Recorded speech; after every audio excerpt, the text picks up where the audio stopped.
Okay, everybody, thank you so much for being here, and especially if you're here for the first time, I want to welcome you to an event that Grassroots America is sponsoring. This is the Life, Liberty, and Property Tour, and I can't begin to tell you how proud I am to be able to serve with these wonderful statewide leaders. They are in the trenches fighting for you and for the things that we believe in. And I'm going to let them introduce themselves individually. We're going to let Jim Graham is our Master of Ceremonies, and he's with Texas Right to Life, and you are in for a treat today. Now, I'm going to ask you, please turn off your cell phones. Okay, please do that. Even the recorders. Now, you are here today, obviously, because you believe that government is too big, it spends too much, it borrows too much, and it regulates too much. So you're part of the constitutional conservative movement of Texas that we call the Liberty Movement. You're in for a treat today, and pay close attention. Why are we doing this? Because there are elections coming up, and we have some really important decisions to make for liberty. And without further ado, Jim Gray.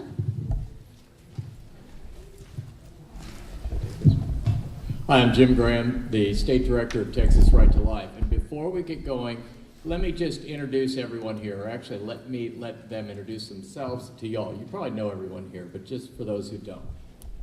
Kathy Adams, President of Texas Eagle Forum. Elizabeth Graham, I'm with Texas Right to Life. Joanne Fleming, Grassroots America, and Chairman of the Tea Party Caucus Advisory Committee to the Texas Legislature. Jeremy Newman with the Texas Homeschool Coalition. And I'm Michael Sullivan, President of Texans for Fiscal Responsibility and Empower Texans. All right, here we go. Why do we stand here before you today? And it's really a good question. Let me just jump into the meat of it. Because there's something known as maybe the Las Vegas syndrome. Our elected officials think that they live in Las Vegas. They are running off to either Washington, D.C. or Austin, and they think that they can do whatever they want to in Austin, and whatever happens in Austin stays in Austin. My friends, we do not live in Las Vegas, and neither do they. So we have decided to come back and start touring the state, each of us, to let you know what is really happening in Austin and what's happening in D.C., but most specifically in Austin. Because so many of our elected officials are running off to Austin, drinking out of Lake Travis, catching Austin fever, and they vote against homeschool, they vote against life, they start raising the taxes 25%, they kill every single piece of pro-life, pro-family, pro-gun, pro-God legislation, and then they come back before you and probably stand on the stage and tell you, I'm pro-life, pro-family, pro-God, and I am 100% with you. Well, that's got to stop. And the truth is not getting out about what's happening in Austin. And so each of our organizations has decided to come together. It's almost like the Ben Franklin principle. If we don't hang together, we will all hang separately. So we are going to tell you, just from our point of view, the objective truth about how things are going in Austin on our particular issues. Because sometimes they'll say, oh, the Texas Right to Life, they have a personal animosity to this politician, and it's all personal. And that's why they got a low score. Okay, maybe. But what happens if candidate X has a low score with us, but we start going down the table? Well, golly, he's got a low score here, a low score here, a low score here, a low score here, a low score here. Do we all have problems personally with this candidate? Is that what's going on? Or is this candidate, this elected official, not really representing you? So we have come and we are going all around the state, and every one of these tour events has grown larger. The attendance is bigger, and this is by far the largest attendance. So thank you so much for coming out.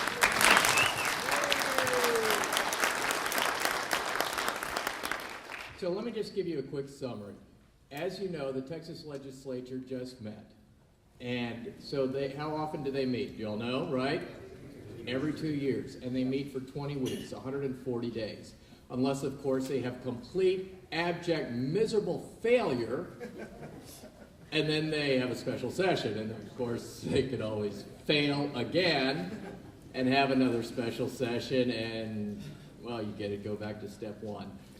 So that's where they are. So we were there for basically 7.5 months working there. And each one of us is going to tell what happened with our respective issues. But the broad picture is we have a government of committees. We do not have the royal Athenian democracy where every issue is voted up or down by the populace, where it's majority rule. We have a government that is structured to kill legislation. And for conservatives, that's good. When you consider that 9,000 bills were filed in the last session, the last thing any of us want is 9,000 new laws. Amen. So the conservative structure of killing bills is great unless they use it to kill every pro-family, pro-God, pro-life, pro-homeschooling, pro-tax relief bill that there is. So they are using the system against us. Moreover, they are doing it in a way that there are absolutely no fingerprints. We basically have a government of committees. We have multiple committees in the House, we have multiple committees in the Senate. And our bills aren't even coming out of committee. And our guys are coming, what they'll do is they'll go to the committee, they'll go to the committee chairman and say, don't you darn let that bill out of committee. I don't even want to vote on it. And then they'll come back and they'll tell you and they'll stand before you again, you know, I was with you on that bill and we just couldn't get it out of committee. There are no fingerprints. That is the way all of our legislation is getting killed. It isn't making it to the floor. There was a decision in the House not to let anything controversial onto the House floor. So all of us here, we all get skunked because our stuff is controversial. If it wasn't, we wouldn't bother with it. We're there to save lives, to advance the culture of life, to build the kingdom of God, to create the just republic. We are not there to rearrange chairs. But these guys love to rearrange chairs. That's all they want to do. So, that being said, we're just going to jump into the meat of the matter. We'll talk about how the issues went. We'll probably each talk for about 10 minutes on our respective subjects, and then we will field some questions. So how are we going to do that? Do we have cards? Yes? Where are the cards? They will take up cards and they will hand them to you, Jim, so that you can do what you usually do, ask us a question. Okay, very good. And occasionally I'll use one of the cards. All right, very good. Let's just start out. Ladies first? Kathy, do you want to start? All right. Very good. Is this working? Yes, it is. All right, good. Okay. Well, as Texas Eagle Forum, we were working several issues this last session, and I know that Joanne has graciously invited me here before, and so some of you have heard about some of the issues that we work on. But let me give you a little bit of a refresher. First of all, who can do math? Everybody in this room can do math. Now, if the budget in 2011 was $84 billion, and in 2013 was $102 billion, is that a 7% increase or is that a 26% increase? You're right. The laughter told me that you know that that's a 26% increase. And that is exactly what you're going to be hearing more about. That is something that we care about as Texas Eagle Forum because we are looking at how every issue is going to impact families. And we know that there is a straw that will break the back of families. And economics is the first and foremost way of doing that. There were other issues, though, that we worked on, and certainly the life issue is preeminent for Texas Eagle Forum. But I'm not going to take much time on that because the preeminent pro-life organization will be speaking probably next, the Texas Right to Life. Another issue we worked on was the American Law for American Courts. And that is a law that was carried by State Senator John Corona from Dallas, and I am supporting his opposition. Not only did he kill that bill, but he also killed our smart meter bill. And so smart meters are another issue that we worked on, because you have heard me talk about Agenda 21. And this is a plan for the government to not only know how much energy you're using, but give them the ability to control what energy you use. And so those are a very bad idea. That is the essence of what is wrong with them. Another issue we worked on was education. Anyone heard about Cisco? Yeah. And, it's interesting, because we had one man pass a bill in the Senate, and then he told the House author that he didn't need to pass it in the House, and now he's on the forefront taking credit for it passing. So anyway, we have a bill that simply says that C-Scope is now going to be under the viewing of the State Board of Education, even though they have taken away authority from the State Board of Education to do anything about it. So we still have work to do on that issue of C-Scope, and that is an issue that we need to be talking to all of our legislators about today, so that in the next legislative session, maybe we can actually have some reforms.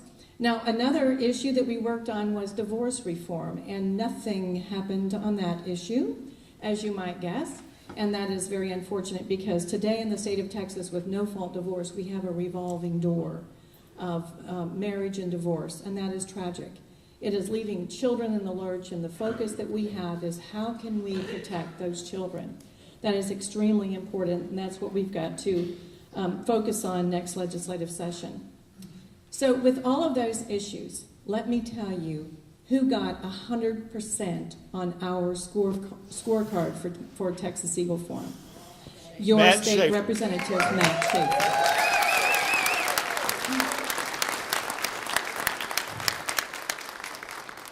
But you got work to do in your Senate, folks, because Kevin Eltoff came 1 point away from getting an F, so a D minus. That's D like David.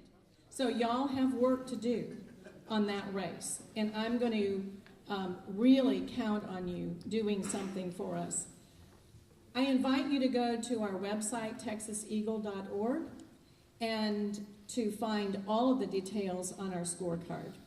I think that there is a very good chance that when you look at all of these issues, not only is it going to be informing you about these issues, but also informing you about what kind of questions that you need to be asking those who are running as challengers, maybe in some of these races, even for some of the local races, some of those questions.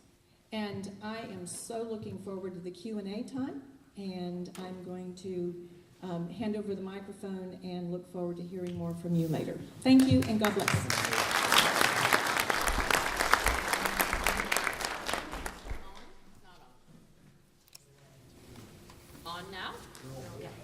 There we go. The green light's on anyway. There we go. Elizabeth Graham with Texas Right to Life. Thank you all for giving us your time today. We're honored to stand before you and tell you the failures of the 82nd regular session. You've heard about the victories from the special session, which we'll talk about in a minute. But what Jim talked about in the government by committees and the subversion is very important for us to communicate to you, because we do have elected officials tell us they would be for our bills if they could come to the floor, and they run to the back room, start the smoke and mirrors, and kill our bills in committees. And regrettably, Senator Eltoff has been 100% pro-life all along, even though I know there are other issues where he's not measured up to conservative values. On the pro-life issues, up until this last session, he's been very strong, but we lost him on a number of bills, and that was very troubling to us. So while in the 82nd session we had a number of pro-life bills filed, none of the good bills on abortion passed. They were all blocked in committee, and yet out of our state Senate, a bill passed that actually expanded euthanasia in Texas.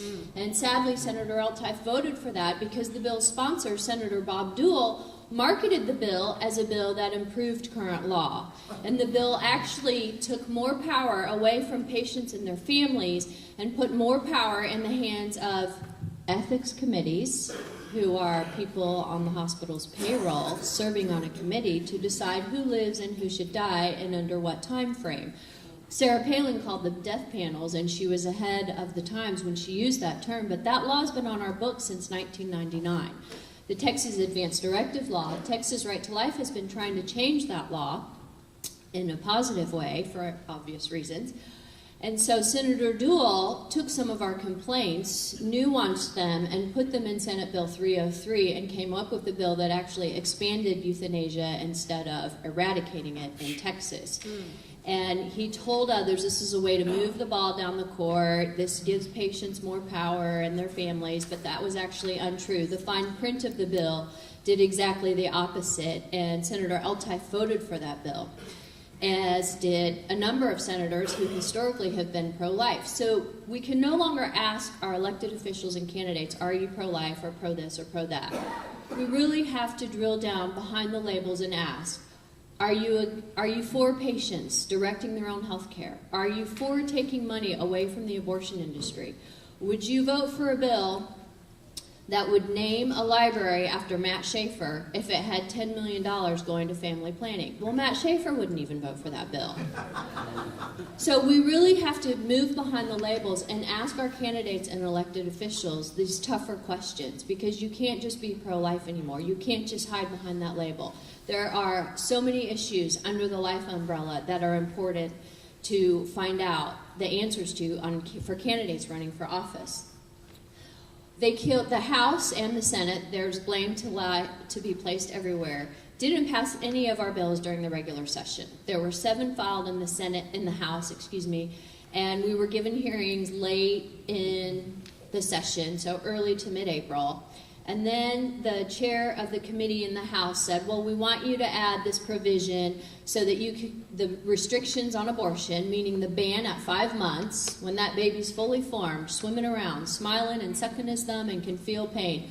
We want you to add a loophole that says you can go ahead and kill that baby if there's a fetal abnormality. But the abortion doctor's the one who decides if there's a fetal abnormality, and of course he makes money off killing that baby. But we're in a position now that the rhinos are in charge of the state house, arguably some in the state senate, and they force these loopholes on us in order to get our bills to the floor so that they're more palatable to them. Well, we don't think you should be able to abort any babies. And in particular, we don't think the state should be setting a policy that says you can kill the disabled in the womb before they even take their first breath. But we're stuck with that in Texas, which is why we're coming to you, because we don't want these exceptions. We don't want our bills watered down. We want strong pro-life bills that are passed by our strong pro-life legislators, such as you have here in Matt Schaefer. So we ask all of you to support him, enthusiastically support him. What happened in the second special session, we say we give glory to God and Governor Perry, because without him the bill wouldn't have passed. He came to us and said, okay, I don't know what happened, but nothing passed. I did what I could. What should we do in the special session? He says, I like the 5-month ban. There are these other bills. So he said, why don't we put these other bills onto the 5-month ban? So we had a pro-life omnibus bill. So we banned abortion at 5 months, praise God. We put in a 30-mile rule, which means abortion doctors have to have admitting privileges at a hospital within 30 miles of their abortion practice. We said that abortion clinics have to meet the same health and safety standards as ambulatory surgical centers. So they keep their abortion clinic license, but when that license is renewed or these clinics are inspected, they have to meet these health and safety criteria that are in place at ambulatory surgical centers. And then the restrictions for RU 486, which is the abortion pill, were strengthened a little bit. And it's a very good bill. It's the mother of all pro-life bills, and the leadership is so short-sighted because had they given us any one of those individual bills during the regular session, the pro-life community probably would have walked away happy. But they stalled and played games, and their worst nightmare came true. They had 4 pro-life bills rolled into one, and Governor Perry was not going to give up until that bill passed. So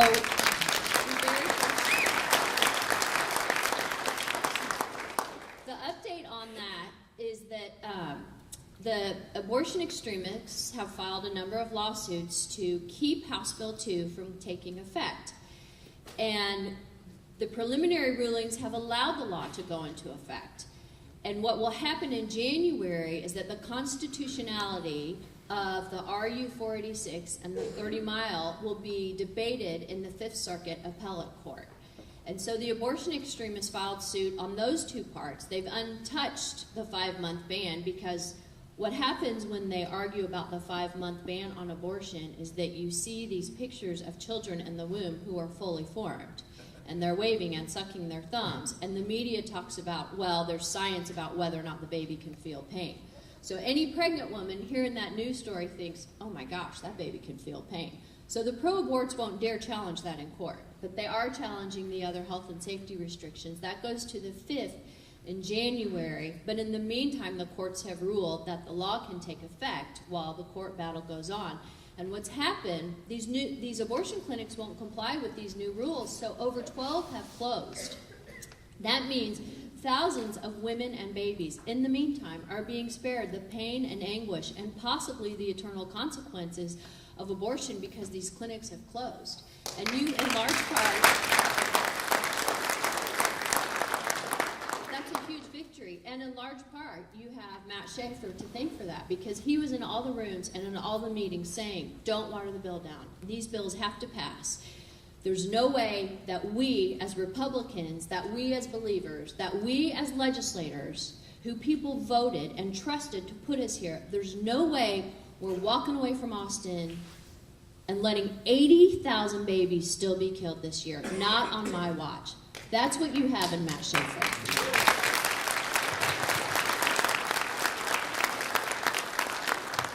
Thanks, Elizabeth. Well, as you all know, I served as my second term as chairman of the Tea Party Caucus Advisory Committee. And you also know that last December, we went to Austin and held a press conference. And we put together legislative priorities. The legislative priorities ran the gamut from pro-family, pro-life, traditional values, legislative priorities, all the way down through eminent domain reform to protect private property rights, all the way down to sensible transportation reform that would reform the runaway agency called the Department of Transportation. And I know some people in here probably work for TxDOT or have family for TxDOT. I'm not talking about the man and woman on the ground out there working. I'm talking about the bureaucrats that run the agency. Okay? Make that distinction there. We also talked about all the ways that we needed to make Texas strong. And so our priorities were made very, very clear. We did not run our priorities by the Tea Party Caucus. The Tea Party Caucus is made up of men and women legislators from the House and from the Senate. Some of them absolutely are Tea Party liberty-leaning people. Some of them just want to use the title, and we know the difference. And what has been very amusing, but very, very predictable, is the fact that a lot of these legislators that are anything but liberty-leaning, they're the type of Republican that loves big government as long as they're in charge of it. Okay, now I said this at the Ted Cruz-Lee Gohmert dinner last Friday night, and I meant every word of it.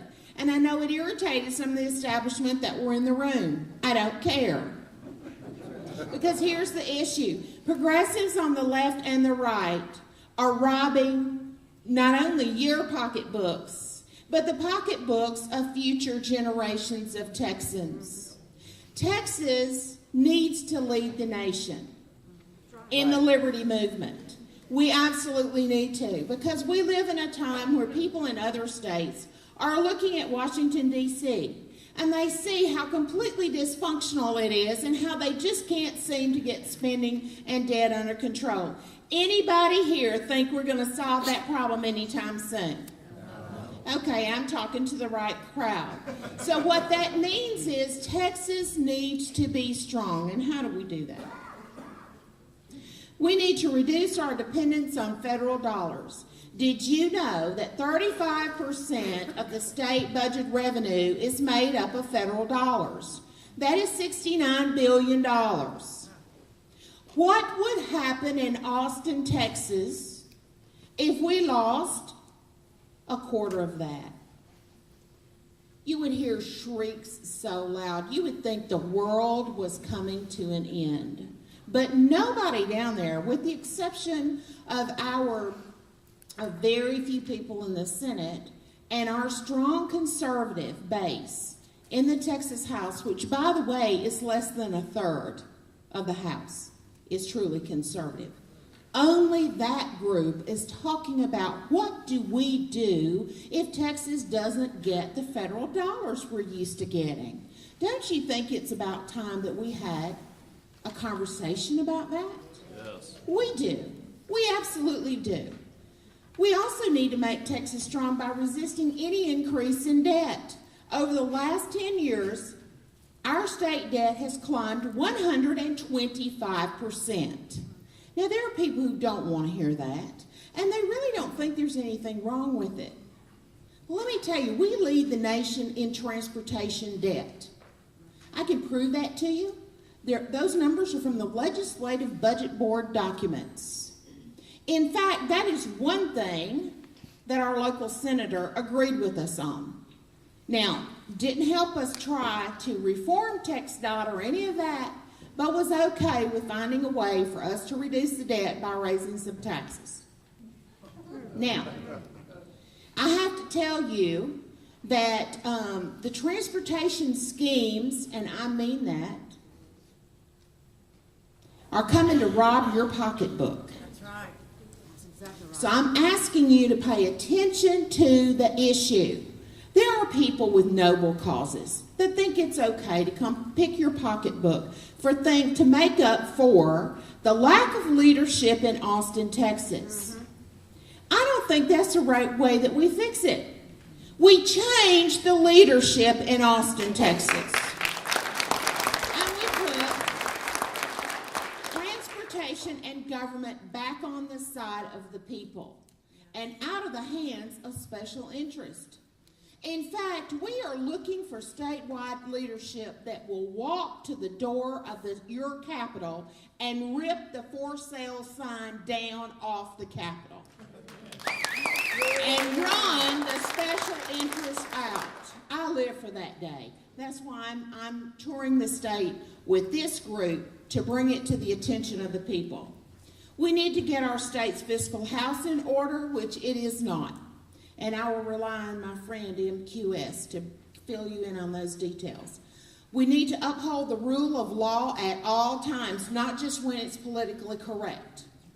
We need to reduce regulation. We need to set much higher standards in ethics and transparency for elected officials and stop the sweetheart deals that go on with members of legislators' families down there getting contracts and we don't know anything about it. We need to resist the unconstitutional federal overreach. Now I will tell you this about the spending. And I've had just about enough of hearing these people like John Corona, who we will defeat, Kathy. We will defeat Senator John Corona, and we're going to have a constitutional conservative in his place in the Senate. I am sick and tired of hearing these senators and some of the statewide officials run around saying that this was a conservative budget they passed. It was not. I don't care whose book it's in. If you compare spending from one session to the other, and there's a 25% increase in spending, that doesn't fit our definition of conservative. And friends, we can't let them take that brand away from us. We must pull them either kicking and screaming over to our side, or we must replace them, and we intend to do that. Thank you very much.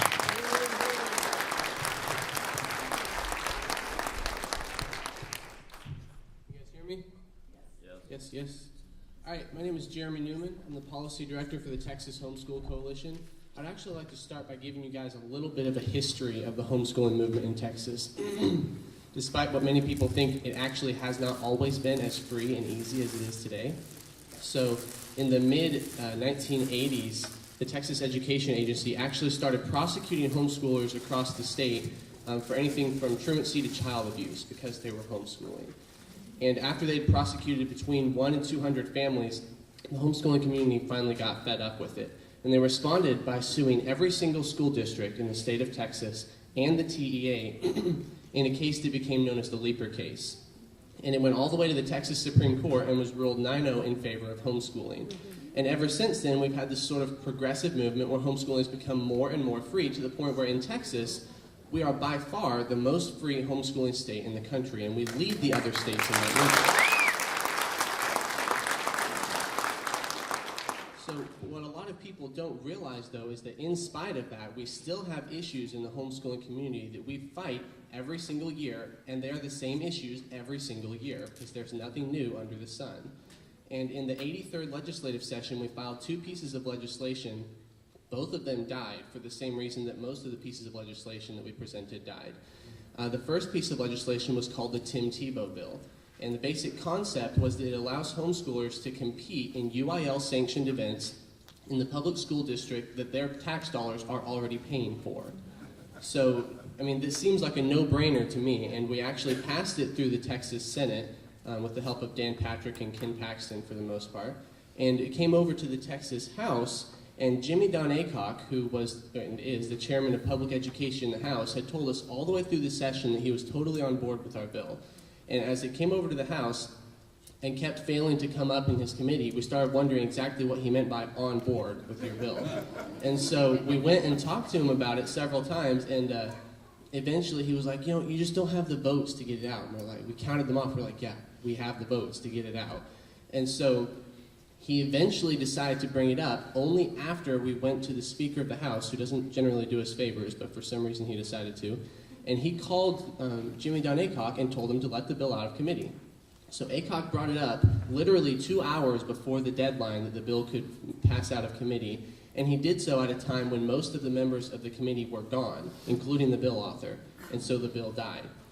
And so we were actually looking for a challenger for Aycock and failed to find someone in his district willing to run against him. So we'll be working on, this time, we'll be working on that. The second piece of legislation that we filed was called the Texas Parental Rights Restoration Act. This is something that astonishes me every time I really think into it, that this actually happens in Texas today. We deal with these issues. So there is a law called the Texas Parental Rights Restoration Act. Essentially what it means is that if you are a single parent in Texas, then your mother or father-in-law can sue for access to or possession of your child, and they can potentially receive that access or possession for an undefined period of time without providing any evidence that it's in the child's best interest or that you are unfit to raise your child. This happens in Texas today. We've dealt with multiple of these cases. And we filed a bill in the House and in the Senate to fix the loopholes in this law, and we started getting a whole lot of opposition. And to no one's surprise, it wasn't actually the grandparents who were opposing us, it was the family law attorneys. Because if these cases drag on for 2 or 3 years at a time, they make a lot of money off of it. And so we put this bill into the Jurisprudence Committee in the House and in the Senate, and it failed to come out of the Senate Jurisprudence Committee, and it came out of the House Jurisprudence Committee and failed to make it to the floor before the deadline.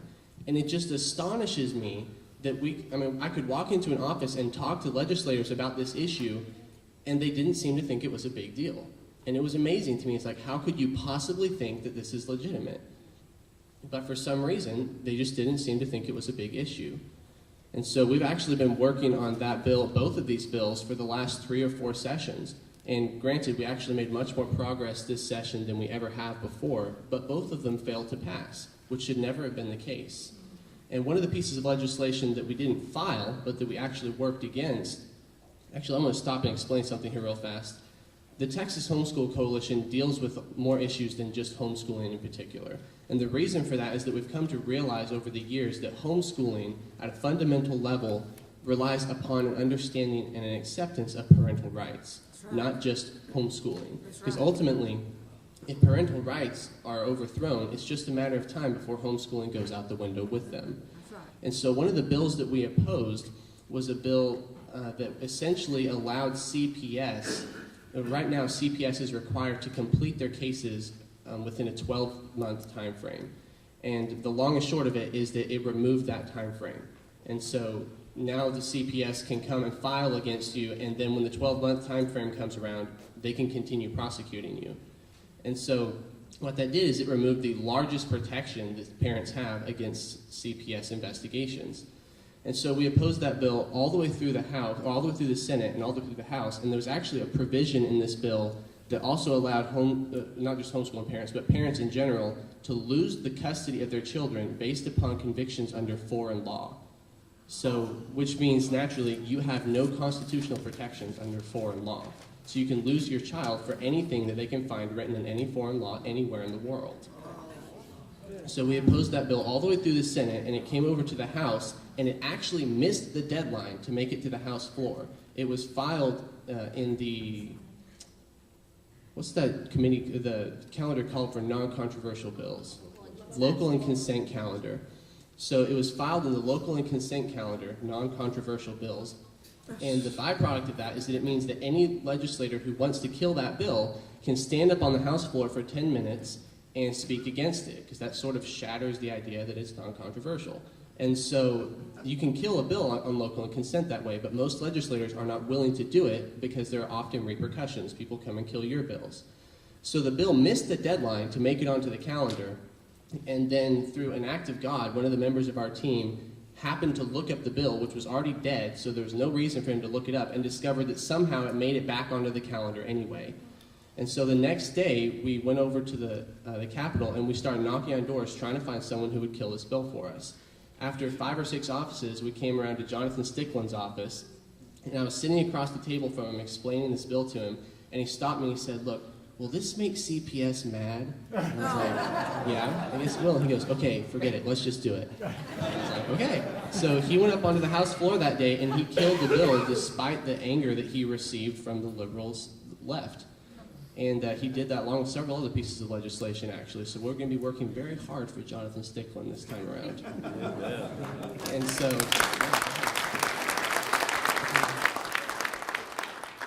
the homeschooling, the fight for homeschooling in Texas has really morphed over the years from a direct attack against homeschooling to an attack against parental rights. And since most people don't really understand that connection, then they don't understand why we're fighting some of these issues. We get comments all the time where we're walking into an office and they're like, "Why are you supporting or opposing this bill? What does it have to do with homeschooling?" And we tell them it has to do with parental rights. That is the issue here. And so we run into these issues all the time in the judicial side of things and the legislative side of things.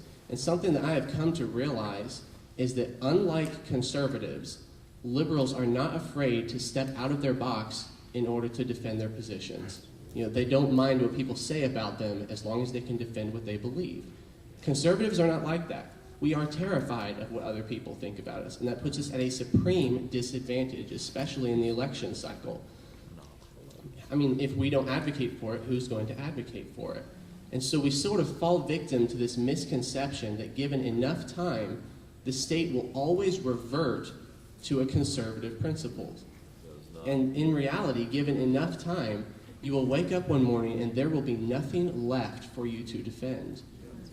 And so the bottom line here is that I'm kind of here to tell you guys that this misconception is, I think, the greatest threat that we face today. It's not the liberals, it's our own misconception. And there's actually a natural phenomenon that occurs in Texas in odd-numbered years, and if you are active in politics, you've probably discovered this. That in odd-numbered years, sometime between the end of the session and November, if all of your phone calls to elected representatives change from outgoing calls to incoming calls. And the reason for that is that they don't need you during the session, but they need you during the election cycle. So this is the time when we have the opportunity to hold them accountable. And you have to understand that if we fail to hold them accountable during the election cycle, then come next legislative session, we have no way to get our legislation passed. Ultimately, it doesn't matter how hard we work if we don't get the right people into office to begin with. So, I mentioned this before, but I want to leave you guys with this idea that the greatest threat to the security and the foundation of our freedom does not arise from the actions of those who actively seek its destruction, but from the indifference of those of us who are left here to defend it. Amen. So I'd be happy to take questions.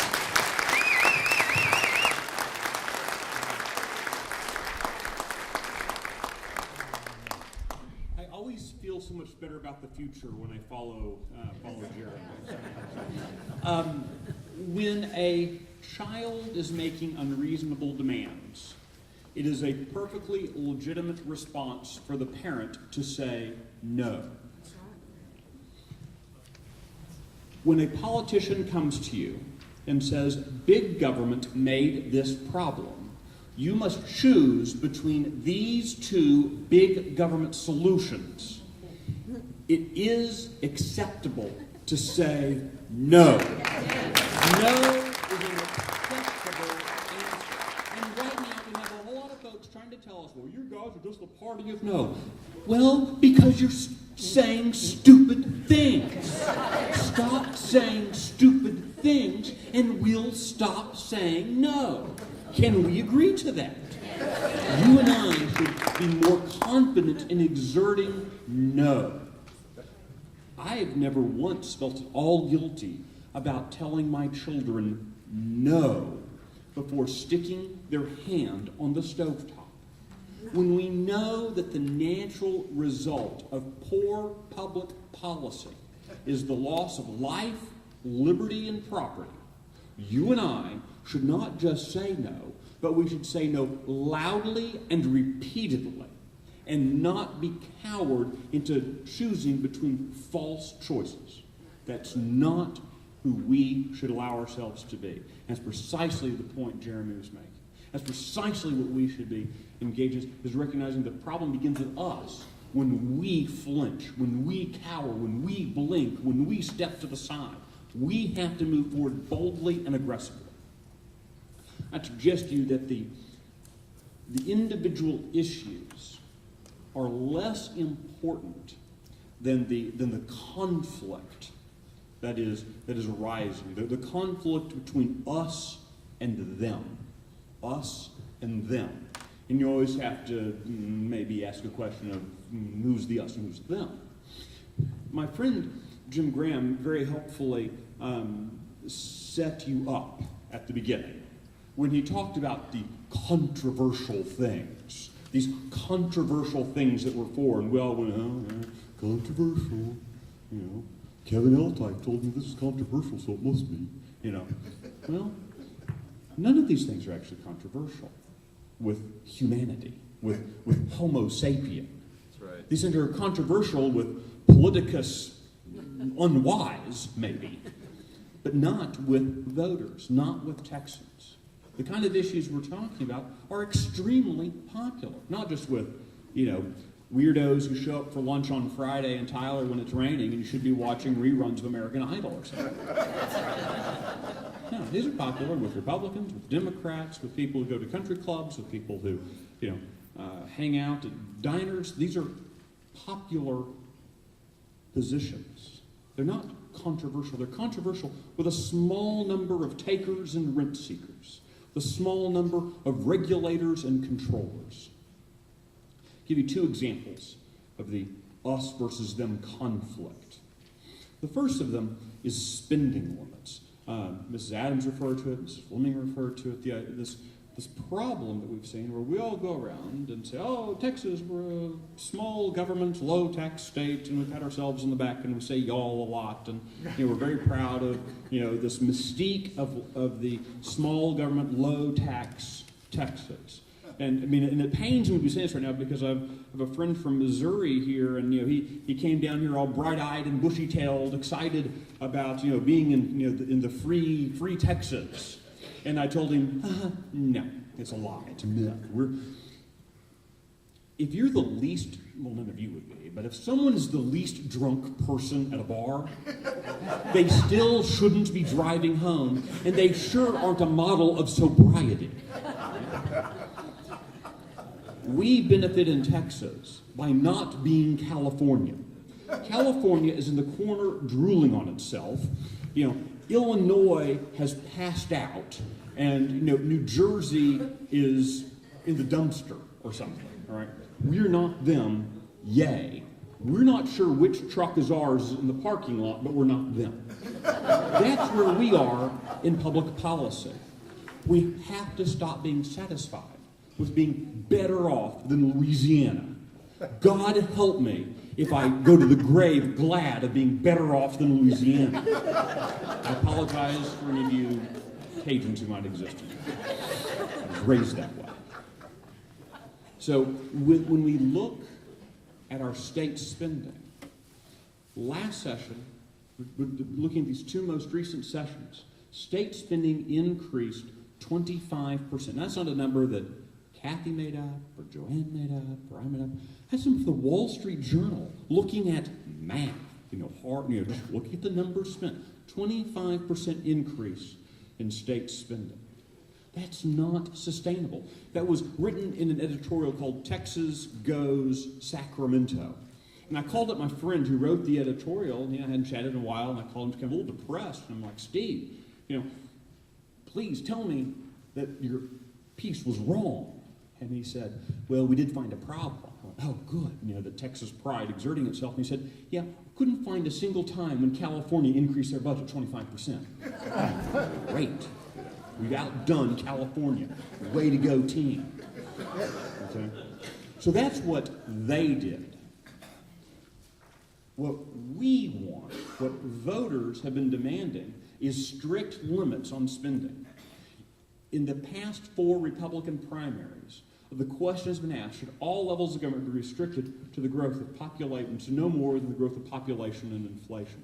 94% of Republican primary voters answered yes to that question. More people voted on that question than anything else on the ballot. And if you remember, in May 2012, you had a kind of important U.S. Senate race going on with a lot of people energized. You had sort of a presidential race still going on, all sorts of things on. More people voted on that question than on anything else on the ballot. People believe in this stuff. It's not just Republicans, though. It's move out to Democrats. 60% of Democrats, according to all the different polling that's been done by newspapers and others, support strict limits on the growth of the government. And yet we couldn't get the Texas House to even have a hearing on this issue. Look, I don't mind, I do mind losing, but that's another issue. What I can't stand is not having the fight, not having the debate, not having the discussion. And we weren't even given the chance to lose on an unfair vote. We didn't even get a hearing on a reform supported by 94% of Republican primary voters. That should make you very angry when you're not allowed to even have the debate and the discussion. Yet, Joe Strauss, David Dewhurst, and their committee chairman conspired to increase spending 25%. We should be very frustrated with that. The second area of the us versus them is in the very fundamental relationship between citizens and their government. Well, I would suggest to you that the relationship should go like this. We're in charge, you work for us, shut up. All right? That's the way the relationship should go. Because in our system of government, our founding fathers were not being, grand poets when they wrote the preamble to the U.S. Constitution and thinking, this will be a nice thing for 5th graders to memorize in the future. When they wrote, we the people. That wasn't a joke. That was their vision for the foundation of our government. The people are supposed to be in charge, and we hire servants. When you go and hire an employee, when you hire servants, the expectation for performance is on the servant, not on the employer. Mm-hmm. So the people have been asking for greater transparency and greater accountability from our servants.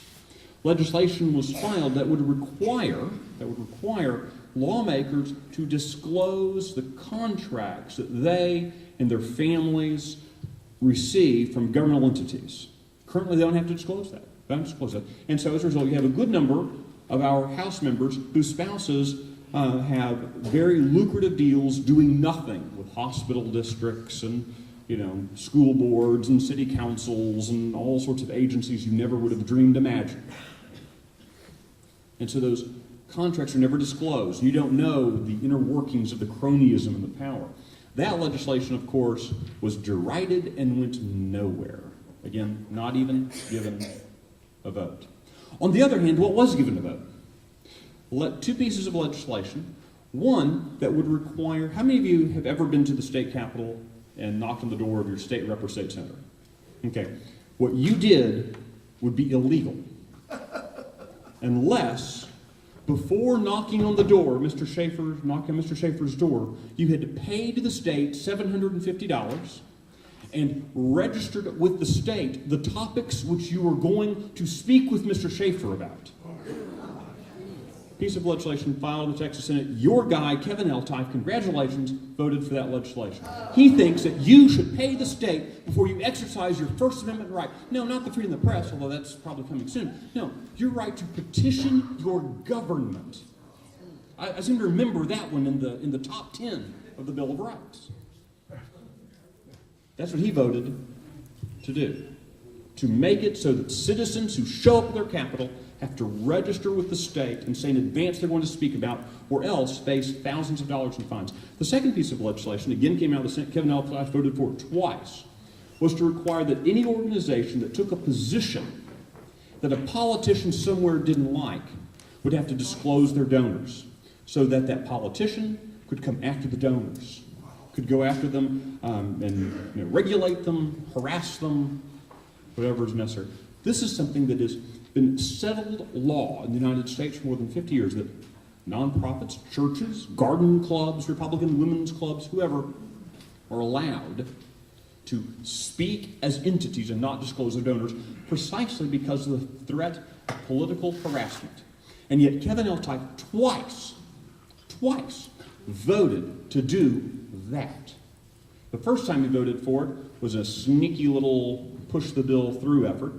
When Dan Patrick realized the Senate done, he called it back up. They actually, 2/3 of the Senate recalled it. So Kevin Eltife was in the minority. He was so passionate about finding out who criticizes him that he was in the minority to recall, against opposing recall legislation. The Texas House, Joe Strauss and company, grabbed the bill, rammed it through the fastest they'd ever moved on anything. Now, they wouldn't have a hearing on pro-life issues, but they grabbed this bill and moved it quickly. Fortunately, the governor vetoed it. Senate Bill 346, governor vetoed it. Fantastic. It was opposed by all the conservatives, including Matt Schaefer. Horrible legislation. Governor vetoed it. But that's the us versus them model. Let me close by suggesting to you that you and I need to, with all the fights and the conflicts, you and I need to take the long view. Now, y'all took long view a couple of years ago. Please hold on to it. Keep David Simpson. I'm going to get the long view of public policy. Very often, our team, we get discouraged, lose a fight, so we go and start watching American Idol again, or we, put in the old videotapes of Andy Griffith and think, oh, wouldn't it be great if we were living in Maybury? No, not really. That a drunk was always running around. Sorry. If you don't watch Andy Griffith, you don't get the joke. Darn. Anyway, went without him. We've got to take the long view and recognize we have to be in this to win. And winning takes time, because winning isn't simply about changing laws. It's about changing culture. And changing culture is about changing the hearts and the minds of the people around us. You and I have to be engaged in that process. And we have to be like our founding fathers were. The last line. The Declaration of Independence was a legal document. It met all these check marks for kind of accepted legal practices of the day. The thing that was unique about the Declaration of Independence was the last line. To this we pledge our lives, our fortunes, and our sacred honor. My ancestors, Benjamin Rush, one of the signers of the Declaration of Independence, and often think, what Benjamin Rush was signing was his death warrant to that. Look at guys like Matt Schaefer, a guy who could be doing so many other things with his time. And he puts his honor on the line. He's put his life in many ways on hold. You and I should not, at a minimum, begrudge our fortunes to Matt Schaefer. The Empower Texans PAC is supporting Matt Schaefer. And I encourage each one of you, if you haven't, write that $51 check to him, the $101 check, whatever it takes. Find these good candidates who are supporting liberty, supporting citizens, and support them with your money and your time and your honor. That's required of us. And it might take 4 years, it might take 8 years, it might take our lifetime. But the investment in liberty is worth it. Thank you.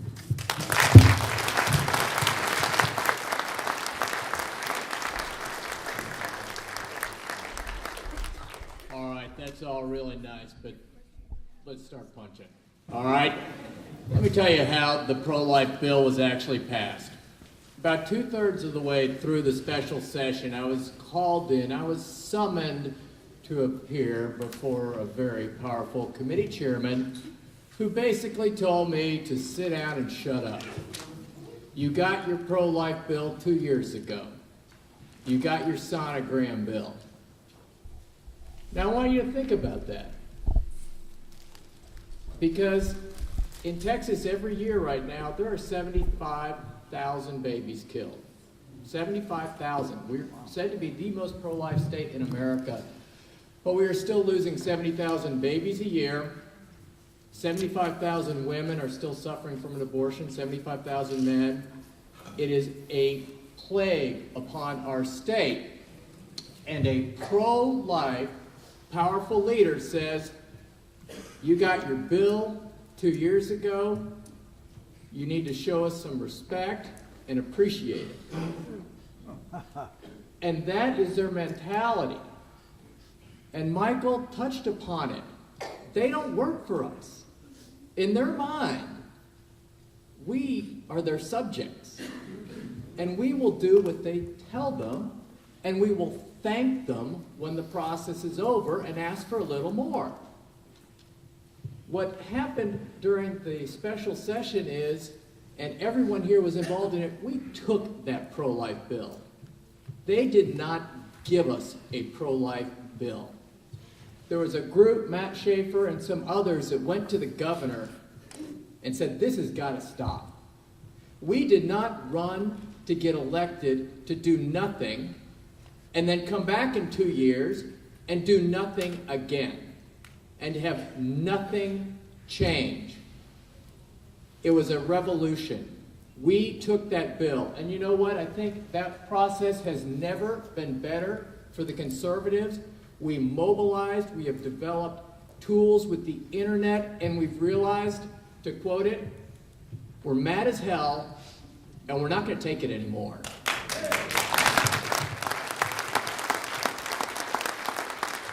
These people work for us, and if they don't think that, we'll get some who do. That's all we have to do. We need more Matt Schaefers. That is the solution. There is nothing intrinsically wrong with government or politics or even lawyers. It's the people who go into it that are the problem. We need to just put the right people there, and we'll start to have change. And every election cycle, we're getting more guys like that. We are winning. We're taking out one senator at a time. We knocked off Wentworth last time. Pro-abortion. And we're going to chew up a couple more this time. And we're going to knock out some more state reps this time. And eventually the house of cards is going to fall down. This is our government. We're going to take it back. We have the long view. Maybe we don't get it next cycle, but we are going to get it. And we are going to get this government back. So with that said, one of my favorite things is what they're doing right now. They're running around the state, Joanne, this is for you. And they're saying, look at your bright and shiny pro-life bill up here. Look at this. This is wonderful. But don't look over here. Don't look at any of this other stuff. We want you to look just at this one pro-life bill that we gave you. So, with that being said, I'm going to admit this is a fabulous pro-life bill. It might be the best pro-life bill ever passed in America, but it's no thanks to leadership. That's right. Okay? No thanks. So, but what I want to talk about now is for each of the groups to say, okay, this is a great bill. This probably will save 15,000 lives a year. It really is a huge step in advancing the culture of life and making Texas a better state for all of us. Granted, what else was done? And so it's not personal, let's just ask each of the organizations, because everyone here just got through investing 2 years of their lives. And Texas Right to Life, we spent hundreds of thousands of dollars that a lot of y'all gave us to go make a difference. And it's no different. You gave all these other organizations money to go up there and change our laws, change the state. So 2 questions, and one, if y'all would hold up your hands with your cards. I'm going to walk around while everyone is answering this with your questions. If you have any of them on note cards, hold them up as I walk around. But I want each of the groups to answer. 1, what did y'all accomplish? You just invested 2 years in Austin. And who are our nemesis? Who are the people who are really hurting us? So just so that you can hear it from these individuals, who are the bad actors that are going up there and really hurting the conservative movement? So we start over there with Kathy. Michael, do you want to start? And we'll go down the other way. And if you have a card, hold it up. I'm going to come around. And Gregory Harris will also come around to help also, so that guy's not stealing your card, he's helping him. Or maybe he's stealing your card too, I don't know. Okay, so, a couple things from an accomplishment perspective. Unfortunately, again, with 95 Republicans, and that's a near supermajority in the Texas House, with a near supermajority in the Texas Senate, of all people who come around and tell you just how blasted conservative they are when they're campaigning, most of the victories that we saw were all on defense, where we stopped bad things from moving forward. You point to things like increasing taxes, giving crony handouts, increasing the number of crony handouts, that sort of thing. Sadly, it's very negative. The successes. There are successes in the negative, and that's not where we should be. We should not be simply content with stopping things. We should be looking for our reforms to move forward. But those reforms can't move forward when you have bad leadership. When Joe Strauss is Speaker of the House, good things will not move forward, period. You might accidentally get some crumbs passed around. So replacing Joe Strauss should be key. Now, but don't replace him with anybody, because there are people in the Republican caucus worse than Joe Strauss. They just happen to be knuckle draggers who they can't get elected. That's why Joe Strauss is their little puppet. So replacing Joe Strauss, that should be a question in every primary for the State House. Will you replace Joe Strauss as Speaker of the House with a more conservative candidate? And I am convinced there's going to be a candidate announcing in the next few weeks, maybe month. I have a strong suspicion that's going to be happening very quickly. So ask those questions. Ask that specific question. Get them on tape. Make them declare it and claim it publicly. If they're going to go with the crony, get along guy who wants to grow spending, kill babies, and all sorts of other things, or if he's going to go, or if you're guys would go with the conservative. Ask that question. The other nemesis, of course, is Kevin Eltife and John Corona. Pardon? Oh, yeah. Well, I'll let you talk about that. So those would be our biggest nemesis in the Senate. Strauss, Eltife, and Corona. Yeah. Okay, next. Oh, and Bob Dewell. Oh, sorry, Bob Dewell. I'm seeing the orange shirts. I should remember that. Bob Dewell's right up the road from me. So from an issue of achievements, I would actually say that defensive achievements were probably the biggest things that we accomplished. And one of those is something I touched on but did not actually elaborate on last time I was speaking. And that is the reason that our parental rights bill did not pass. The reason our parental rights bill did not pass is because Royce West, chairman of the Jurisprudence Committee in the Senate, filed a bill that did essentially the opposite from our bill. Right now, the statute only applies to single parents, and he filed a bill that expanded that so that any parent in the state of Texas could be sued by any grandparent for access to or possession of their child. And after we killed that bill, naturally he was not very happy with us, and so he didn't let our bill out of his committee. And personally, I would say that that is still a victory, because I think that, the status quo is, as bad as it is much better than what he was about to turn it into. And I think that the three biggest people who I think we had problems with were Royce West, naturally, Jimmy Don Aycock, and Kel Seliger. So Seliger in particular, when we filed our Tim Tebow bill, and we actually had the votes in both chambers, on both floors, and in both committees, and we still failed to get it passed. And the reason is because we didn't have the votes in the right places. That was basically the only reason we didn't get it passed. When that bill was coming through the Senate, Kel Seliger started running around trying to tag an amendment on there that essentially gutted the whole bill. And we never could get an answer out of him for what his issue was with it. He just didn't like the bill because he didn't like the bill. And so he actually has a challenger who we're looking into now. More on that later. Jimmy Don Aycock, who I mentioned earlier, he was probably our biggest target this session. And there is still a possibility of removing him as education chair, even if we couldn't kick him out and turn him into a lobbyist altogether. But that being the case, I think that those are probably our the three biggest people we ran into during the session. As much as problems as people had with leadership, we didn't have a whole lot of problems with David Dewhurst or Joe Strauss because they kind of ignored us for the most part.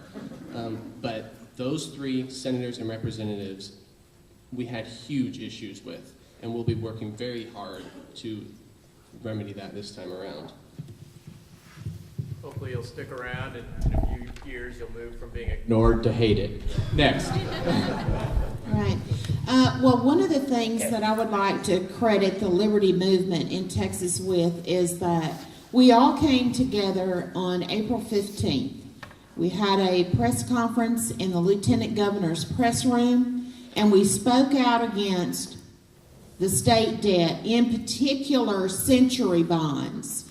If you all will remember, this is one of the things that I rant and rave with you guys about every Friday. And it's about the fact that Governor Perry and actually a very liberal Democrat senator were trying to push an idea of funding road transportation debt with 100-year bonds. And when we started to make noise about this, we had a series of statewide conference calls where we began to talk about this, and you, the people, began to call elected officials and say, we don't want this. But we decided, after they had some of those super secret GOP closed caucus meetings, where yours truly's name was brought up as a problem because I kept talking about debt, we decided to have the press conference, and we had a lot of statewide media there. And we said we absolutely would count any vote for century bonds and putting more debt on the backs of the people as a vote to raise taxes. That's how strongly we felt about it. And so, you know, the establishment leadership down there said, well, you know what, let's ask the Dallas Federal Reserve chair what he thinks about it. And he thought it was just a great idea for us to issue 100-year bonds to fund roads, to which I replied, wow, the Federal Reserve has done such a bang-up great job with our national economy, the people in Texas really don't want any of that. So we, the people, killed the century bonds. And we also had some success because we had 31 people in the House, 31 representatives voted against the budget. That was progress, Michael. That was progress. And we worked hard to whip those votes against that budget. I tell you, we have got to get it across to Republicans to stop spending money like you're a Democrat. What we were not successful in doing is stopping the corporate welfare. Now, they've heard enough of this, and we're not nearly done with it. But they heard enough after the 82nd. And particularly Michael and I were able to get some other statewide leaders in the conservative, on the fiscal side of things, to join with us in a conservative budget coalition to say we wanted to end corporate welfare in the state budget. Well, guess what? When the baseline budgets came out of the House and the Senate, no more funding for the Emerging Technology Fund and no more funding for the Enterprise Fund. But Michael and I knew they would cram it back in the conference committee, and that's exactly what they did. So we have $120 million more for corporate welfare. So let me explain this to you. If you don't like Barack Obama and the wild spenders in the federal government picking winners and losers and giving your money to special interests, then why do you think it's okay in the state of Texas? You see, there's a difference in being pro-big business and being free market people. There is no principle of liberty on which you can rest an excuse to hand out tax dollars in Austin to Fortune 500 companies, people with flush balance sheets to come here and stick their hand in the public cookie jar just because your elected officials allow it. We need to stop that. It is not right. It is not free market to hand out the goodies. And I'll tell you what else. We are never going to get where we need to be in the state of Texas as long as we allow Republicans to tell us the way to get spending under control is to cut spending 2%, 5%, or 10%.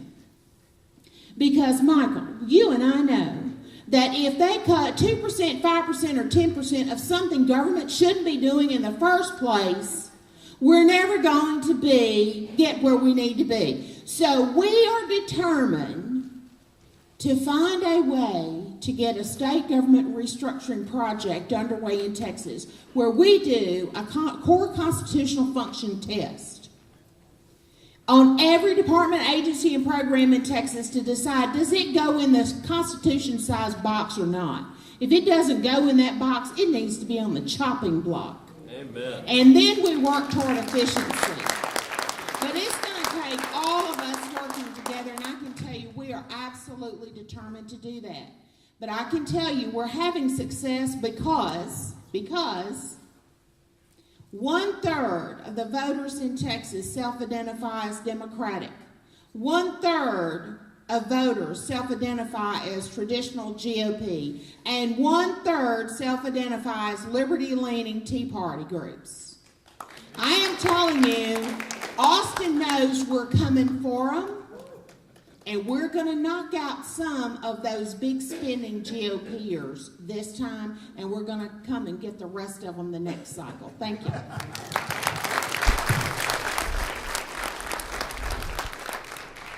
Like her spice.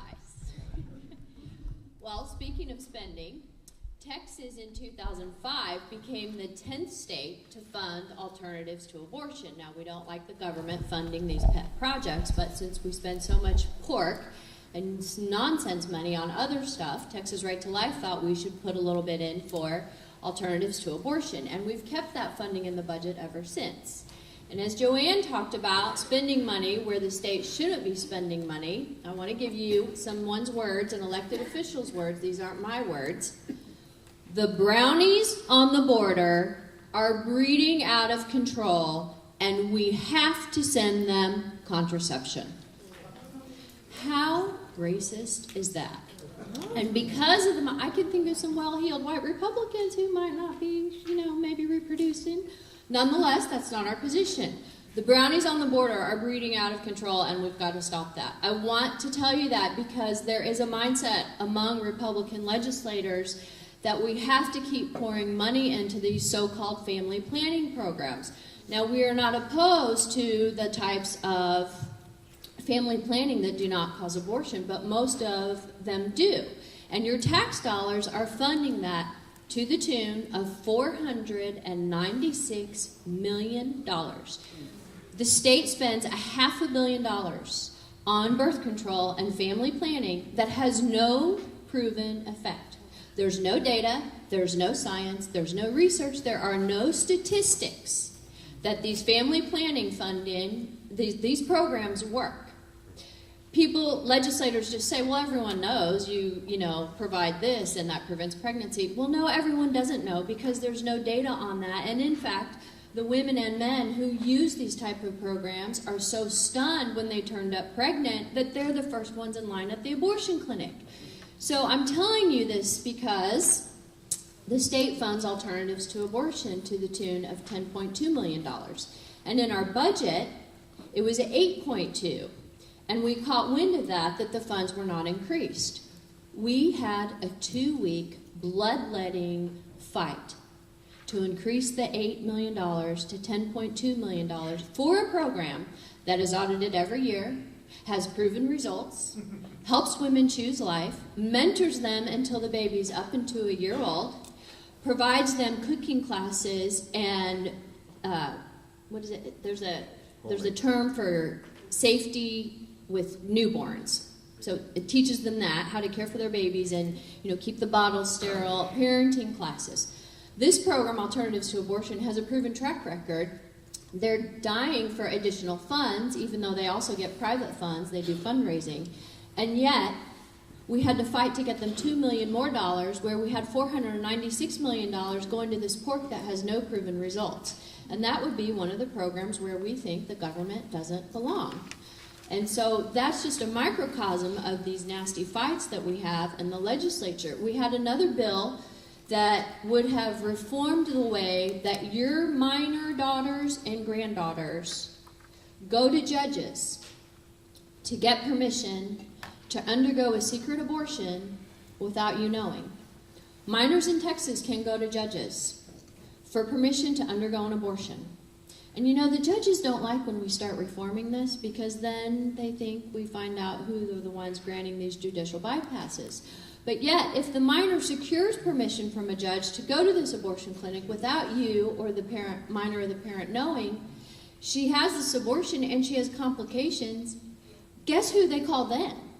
They call you, and you have to pay to have the complications fixed. You have to pay for her emergency medical care, even though you didn't consent to the abortion she had in the first place. So we had another bill that was a no-brainer to clean up insurance coverage of abortion a few different ways. That wouldn't pass. They didn't like it. It was too messy. It was too controversial. And you know, there are private slush funds at abortion clinics for women who can't pay for their own abortion. Warren Buffett has a fund that will pay. So you can find funding for an abortion if you can't pay for it. And yet the leadership was so worried that some women might need an abortion. That's like saying you need child abuse. That they would not let us reform the way insurance covers abortion in Texas. These are just a few of the problems. I mean, we could keep you here probably through the weekend telling you the abysmal failures, but we want you to realize how serious it is that we can't even pass these common sense measures. Michael was gracious enough to not mention that in the Senate Bill 346, the bill that would have silenced the nonprofit groups on the right, that the loophole was that the unions were carved out. So Texas Right to Life, Eagle Forum, the Homeschool Coalition, Michael and Joanne, they all would have had to disclose their donors. Anyone who gives a nickel up to, maybe a six-figure gift, we would have all had to give in our donors, but the labor unions were exempt from that. So that was an attempt to silence us. And you know why they want to silence us? Because they don't want us coming to you telling you all how they voted. I've heard complaints from the state rep in Cisco, who now has a primary challenger. I heard today that your senator was not happy that we were here. I heard another complaint from one of the state reps in Arlington who has a primary challenger. They don't like the life, liberty, and property tours because we're not grateful for everything they gave us, like Jim said, in the session. But we want you to know that nothing was given, that we had to take it, and we want to come and tell you how we took it because they wouldn't give us anything. And they may try to silence us again, but we'll come back again and tell you what they did to us.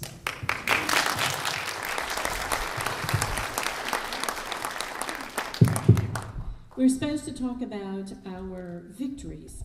Well, there was only one, actually, that Texas Eagle Forum was pleased about, and that was concerning charter schools. You know that we have now these Turkish charter schools where the headmasters and most of the staff are Muslims, and the big prize for the children after they complete courses and attain certain goals is to go to Turkey. They are learning more about Turkish culture and Turkish history than they are the American history and American traditions. And so we could not just say, well, these are Islamic schools called madrasas, and so why do we have these in our state? And why do we in Texas have more of them than any other state? Well, but we could say, all right, we need for those employees of that school to be registered voters. That means that they have to be citizens in order to be registered voters. At least that is our hope, until the navigators get a hold of every terrorist in our land and not only signs them up for Obamacare, but also to register to vote, which we know is going on. That is a corruption going on in the state of Texas right now with Battleground Texas. So we cannot let down on our vigor in going after what is right. The other thing that is required of these charter schools, called Harmony schools, Turkish charter schools, is that their checkbooks have to be online. These are public schools. They are schools being paid for with your tax dollars. So why not have transparency? And so those two things were added by a wonderful Arlington state rep by the name of Bill Zedler, who did put that on. The other victories that we have are because the governor vetoed bills. This horrible bill that you've heard now from two of the different presenters by Kel Seliger, Senate Bill 346, was vetoed by Governor Perry because it would have unconstitutionally targeted groups for retribution. Just like what we see Barack Hussein Obama doing to groups that he does not approve of, sending the IRS after, this would have been their means of sending retribution, political retribution after conservative groups. The other one, and this one I hope is a bit funny so that we can get back to Jim and questions from you, is that there was one bill that was so silly, it would have regulated beverages in our schools, including milk. So, you know how in New York they have, you cannot have a 20-ounce drink anymore. Well, it would have gone after drinks, including milk, and the governor vetoed that bill too. So thank God for Governor Rick Perry.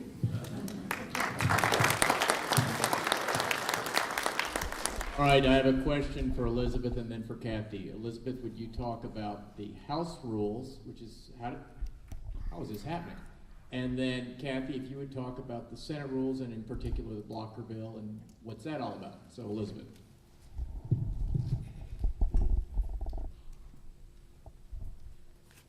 Well, the rules are really an interesting topic because they just are, and they're subject to interpretation. So, unlike speed limits, which are subject to a few miles over and above or under the speed limit, we find the same in the House rules and the Senate rules. And the House rules, they're adopted on the very first day of the legislative session. And so there's a group that starts meeting before the session, a group of legislators to decide what the rules are going to be. And they assume that the leadership won't change. So the leadership kind of says, let's work on the rules for the next session before we start the next session. So they vote for a speaker and adopt the House rules on the very first day of the legislative session. And there are different parts of the rules that affect all the bills we've talked about, as far as points of order, which are technical errors, either in the writing of the bill or the process by which a bill is passed through committees. So those are called points of order. And oftentimes the Democrats will let a bill go all the way through the process. They'll waste hours and days of floor debate on a bill. And at the very last minute, and they do that to burn up the clock, to waste 3 or 4 days or a week on the calendar. And at the very last minute, right before the bill's about to pass, a Democrat will call a point of order. And so they've just wasted all this time on this bill that's going to now die. But that's intentional, and sometimes Republicans do it too. But the point of order, whether to sustain or overrule, is left to the Speaker's judgment. There are to be House rules, and he's given guidelines, and the parliamentarian who sits next to him is also to follow these guidelines. But the guidelines on points of order are really up to interpretation. And so we talk about House rules and how committees are supposed to go and the different procedures and steps that are supposed to be done along the way for a bill's passage. And we talk about points of order and the time limit for floor debate. But if this bill is controversial or this bill is a pet bill of someone in leadership, the rules somehow are more flexible than on bills that are not favorable to leadership or on other bills. So you can ask Matt Schaefer. He had a number of pro-life bills that he particularly filed. We helped him work on it. And they played games with the rules on his bills. So he can tell you firsthand. And that was just in the committee process, not even on the floor. And so you have some rules experts in the House, the hardcore conservatives, such as Brian Hughes in a nearby district, Dan Flynn's in a nearby district. I'm going to forget some. David Simpson is a rules expert. But you're very well represented locally in your state house, also in your U.S. Congress. because these guys are so committed to the process being fair and balanced, they realize the rules work in our favor. So leadership doesn't like them because they always say this isn't what the rules book says. Well, it's in black and white, and this is what the rules book say, but if you're the speaker and you need to bend the rules don't really apply, and that's an unfortunate situation for those of us who are not particularly, who, what should we say, have a different agenda than the leadership might.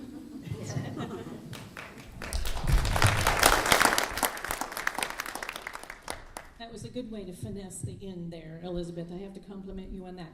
The biggest difference between the Senate and the House is not just the size. In the House, you have 150 members, in the Senate, only 31. It's the same as in Washington, D.C. When you have a smaller group of men and women, it becomes a club mentality. And we have John Corona, who has been paying as a consultant to the tune of more money than what any of us probably make in a year. John Corona has been paying a Valley Democrat, Judah Saffarini, to be his consultant. So even this good old boy club and the rules and the way that they can get around all these things and not disclose all of these things is just amazing.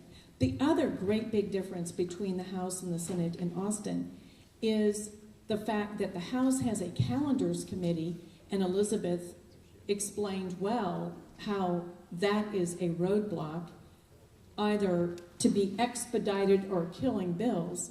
But in the Senate, they have what they call a blocker bill. And it takes 2/3 of the Senate to overcome that bill that is the first one to pass in the legislative session in order to mandate that 2/3 of the Senate would have to vote to allow any bill onto the Senate floor. And so many of us are thinking, why do we have 2/3? When we don't have enough conservative votes to overcome and to provide that 2/3 vote, then we become subject to whoever wants to torpedo one of our good bills. So maybe instead of 66%, how about 60%? That's what it is in the U.S. Senate. Of course, until Barack Hussein Obama and Harry Reid got together and decided that they were going to destroy that and make just a simple majority concerning appointments, and now, of course, they're trying to ram that through, that all bills and all appointments and all decisions would be made with a simple majority in the U.S. Senate. So it really is amazing to me to watch that Republicans, as most of us are in this room, think that there are rules in place in order to live by, in order to have order. But the other team doesn't play that way. To watch them at work and break the rules and twist the rules, change the rules, even by fiat, just make decisions as Barack Obama is doing, is not constitutional. But it takes someone with courage to stand up to them. Most of us will go out and vote responsibly, be involved in a political campaign, donate to a political campaign, and then we go home and take care of our families. But the other side thinks that the government is their family. It is their protector, their provider. As I was driving over here today listening to talk radio, it was amazing. They want to extend now 2 years unemployment. So it is their all-in-all government. But anyway, rules mean one thing to one group of people and another thing to another is what my point is. But the big difference between the House and Senate in Austin is the blocker bill and the 2/3 requirement, which we think needs to be reduced to 60% instead of 66%, and the House has the calendars committee. All right. I am going to just go down the panel now and ask them some of y'all's questions. So if you could limit your answer to 1 minute so we can try and shotgun through some of these questions. So let's see.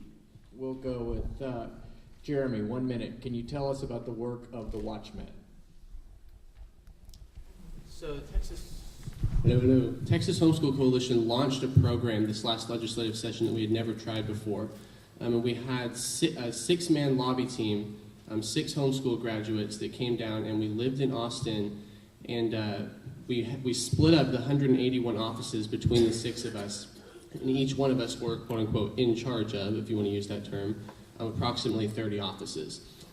And so the level of success that we had with that program, I think, was substantial. So we read about 9,000 pieces of legislation. We tracked and followed probably about 120 pieces of legislation. And that was about 150% increase from the previous session. So I think that having that manpower on the ground was a substantial tool that we're definitely going to utilize next session. Because we also had a level of representation with the different offices that we had never had before, where we walk into the office and they're like, oh, the Homeschool Coalition is here. And for some of them that was a good thing, for some of them that was a bad thing. But the bottom line was they knew that we existed, and it was a big deal. That when the Homeschool Coalition came to their office, the person at the front desk was not the person that we talked to. It was the person in the back desk, because they knew that it mattered if we came to their office. So I think that that's something that a lot of groups can really benefit from, is having that type of manpower on the ground. And incidentally, it doesn't have to cost a lot of money, because only one of the 6 members was paid. And we still had that level of impact. If you could please tell the other 5 to come see me at some point in the interim. All right, Michael Quinn Sullivan, is there only one path to removing Strauss? Well, no, there are at least 2 ways to ensure that Judge Strauss is not Speaker of the House. The first of which is for him not to be reelected to the Texas House. He does have a challenger who filed last week. So if you're interested in helping that guy, his name is Matt Beebe. He ran against him last time, had a fairly respectable showing for an underfunded candidate against the Speaker of the House. Actually got a better showing than any other person who's challenged an incumbent Speaker of the Texas House in Texas history, except for the one guy who was in jail when he was challenged in the early 1970s. So that's one way. The second way, of course, is to not only is to support conservatives who are running against the entrenched Strauss cronies in the Texas House. And I would know you can get our list of our scorecard back at the back table. Also at the back table, I want to know that there's a sign-up sheet for all of our groups, where if you'd like to get on all of our groups' email list, you can sign up back there at the red table. Greg Harrison sitting back over there. Give us a wave, Greg. Thank you. Back over there, you can sign up for all of our email lists, and you get our scorecard. And the fascinating thing is, we look at the Texas House. The guys who made A's on our scorecard, 19 members of the House made an A. Only 3 of them are being challenged in their primaries, one of whom kind of did it to herself because she declared for a statewide office and then decided, oh, I don't want to do that. So she went back to her running for her House seat and already had people running. So she kind of did it to herself.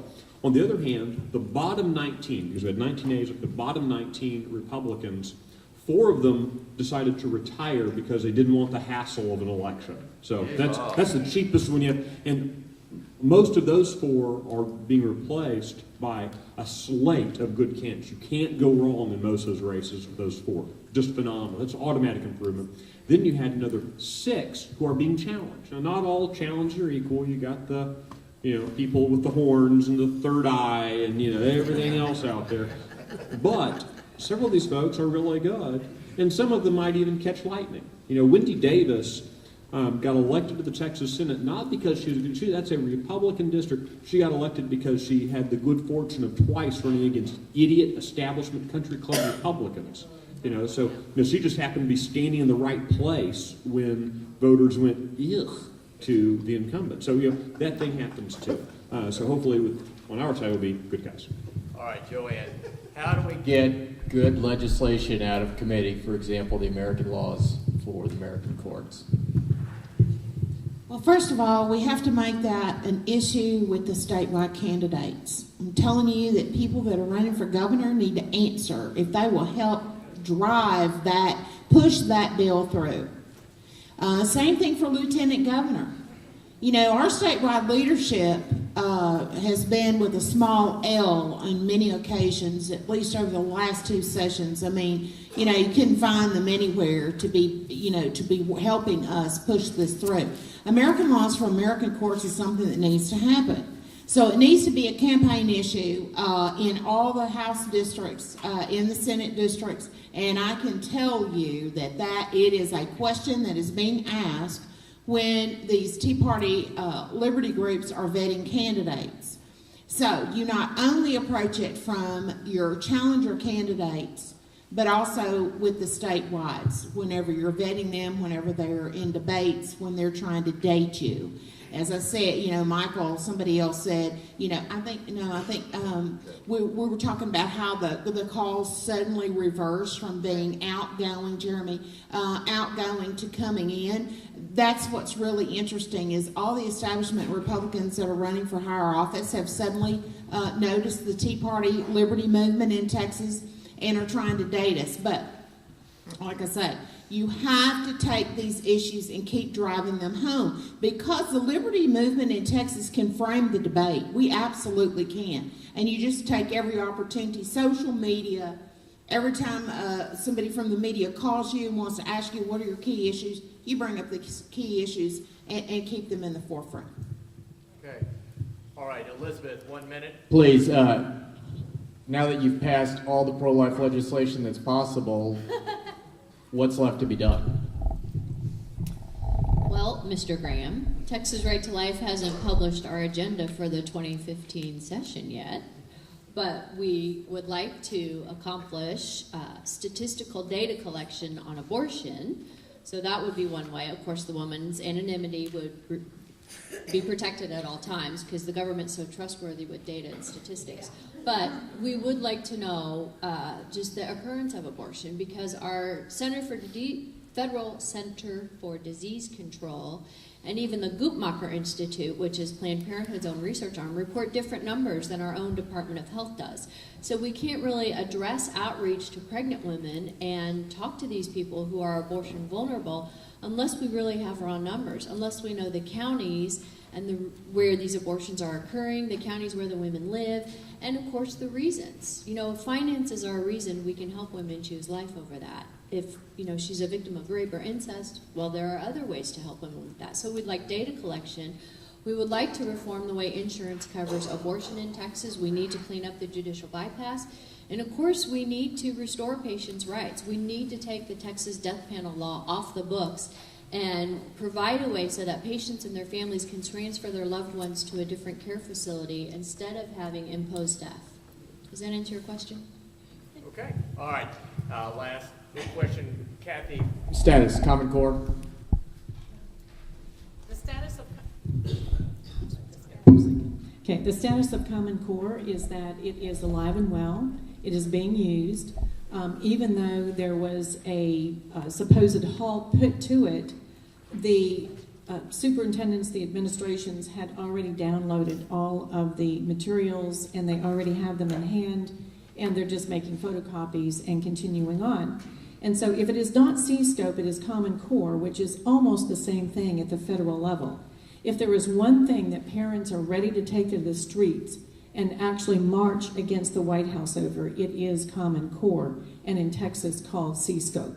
So it is a very big deal. It is not being remedied by our State Board of Education, putting it under their purview and removing all authority from them to do anything about it is an unfair slap in the face of every voter in Texas. I also think that we have got to go back next time and do something about immigration. We should not have sanctuary cities. I did not bring that up in the very beginning, but that is a great big issue that we have got to deal with next time. Okay, last 1 minute before the wrap-ups. Michael, local politics, Skip Ogle, race, tell me. Yeah, Skip Ogle, of course, kind of a local guy. He's running against Matt Schaefer for Texas House. I'm sure he's an affable fellow. Of course, he's a registered lobbyist for 10 years, given a lot of money to Democrats. He is, in fact, gave enough money to make sure the good conservatives like Kirby Hollingsworth couldn't get elected. here in East Texas, keeping liberal Democrats in office. I would also note that something fun y'all might want to do if you got a free afternoon today is go knock on his door and say, hey, you vote for Joe Strauss or not? Get him on video. Make him answer that question if he's going to show up in public somewhere. Start asking him inconvenient questions about spending limits and other things. So get him on record. Make him nervous. Even though the filing deadline's passed, he can still just stop running, and if you make it unfun for him, maybe he'll just go find something else to do for the next 2.5 months. Because, quite frankly, we need Mr. Schaefer back in Austin. We need Mr. Schaefer back in Austin. Fantastic champion for liberty. And if we don't have to expend money and energy here, that's energy we can spend taking out bad guys. So make Skip Ogle's life miserable, politically speaking, of course, and maybe he'll just go away. That's always a good thing. Matt, does everyone here know you? Would you stand up and wave so that everyone...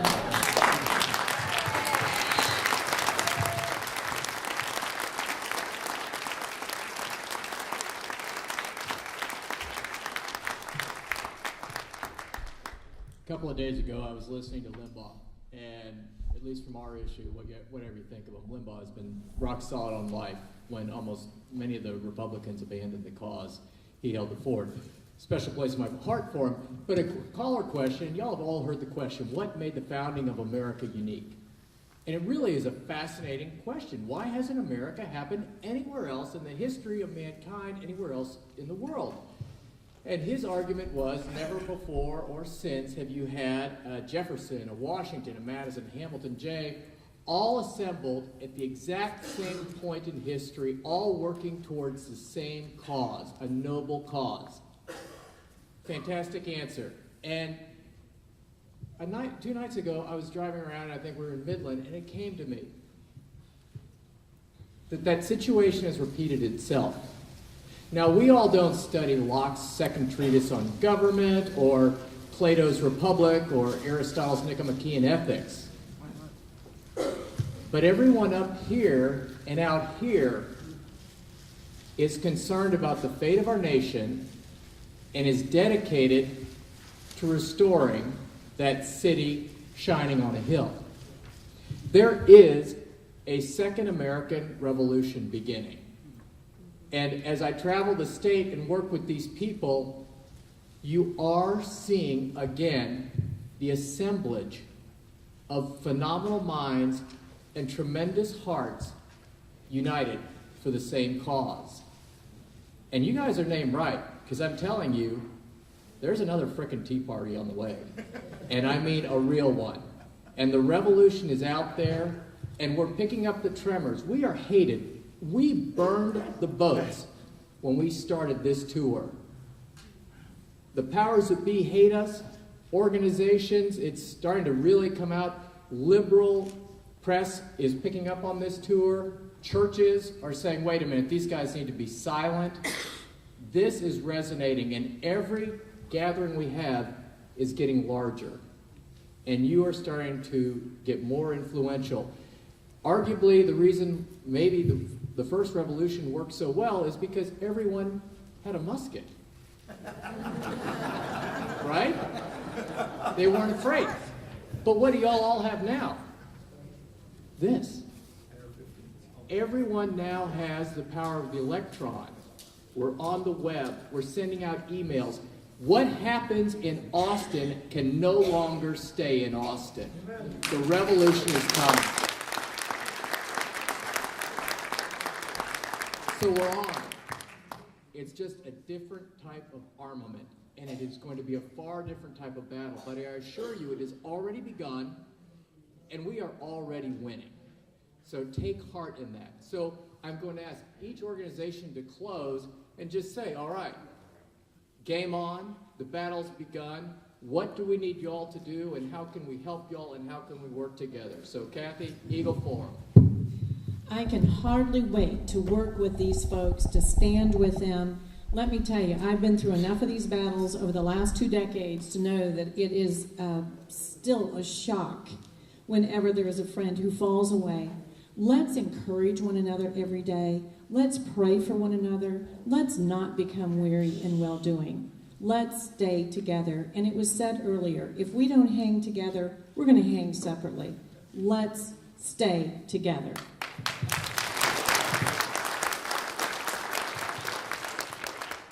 Prayer is key to spiritual warfare, and this is a spiritual battle. So please pray for all of us. Please pray for your elected officials and pray for the leaders of our state and our nation. Secondly, please, if your elected official is not embroiled in a primary battle, but I suspect that yours is, if you have Matt Schaefer, find a campaign where you can plug in, where you can volunteer, where you can make phone calls, where you can block walk, where you can help register voters. Find a candidate who meets your criteria, who would meet our criteria. Our endorsements are all on our website. So find a candidate who you can give money to whom you can give money, for whom you can volunteer, and for whom you can make phone calls or whatever. We can only do so much, but we need you all on the ground, helping the candidates who will help rebuild the kingdom and protect innocent human life.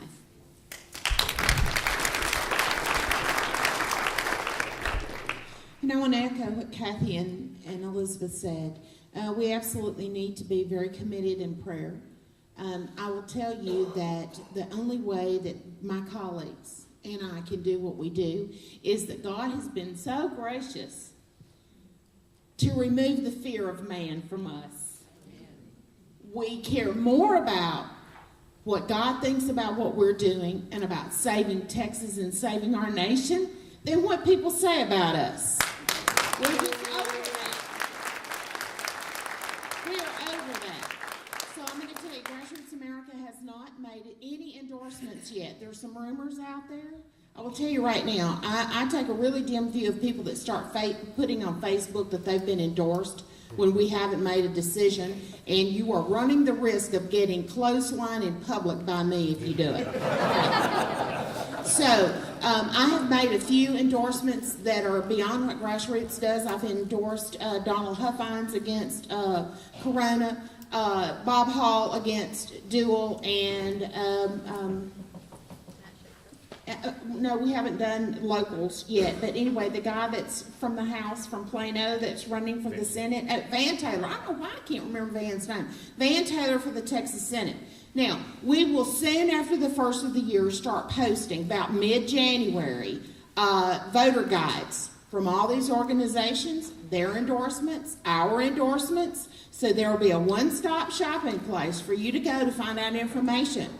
So read and study, research for yourself, and make a wise decision.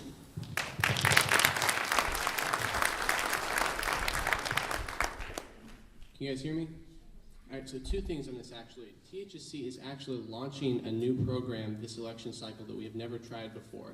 And it is our intention to try and find or locate, vet, and place over 1,000 interns in these legislative campaigns through the general election, the runoff election, and the primary election. And the practical application of that is that we will be contacting you guys, asking you, maybe I should specify here, our target audience is the younger generation, because they, in addition to having the time to do it, people listen to them. That is not to say that the rest of you guys are disqualified, but that is our target audience, and so we're going to be contacting you guys, trying to get you guys to, to speak about it and to let people know and to refer us to people and to refer people to us. If we can pull this off, it will be historic and it will make a huge impact. And so we'll be contacting you guys about that. But the second thing is more of, beyond the practical. I think that the biggest obstacle that we face is actually a mental issue. It's a mental condition that all of us really fall victim to, and it's going beyond the listening to what people are saying and actually doing something. And I think that the bottom line here is that personal responsibility is the only way that we solve this problem. In the end, I think if we don't recognize personal responsibility as the bedrock principle for reconstructing our state, then we will never move beyond this condition of applying principles that border on complete relativity.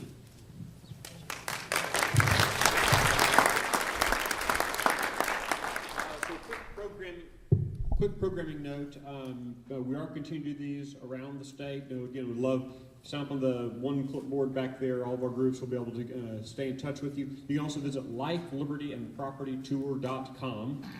Good luck. lifelibertyandpropertytour.com. There we will keep updated where we're going, where we're going to be next. You can tell your friends, tell your family, have folks show up. We'll be having some events coming up very soon in the Metroplex on the 15th and 16th, where we're looking at local government, tie between local government and state and federal government, trying to get folks prepared to think about those elections and those issues coming up.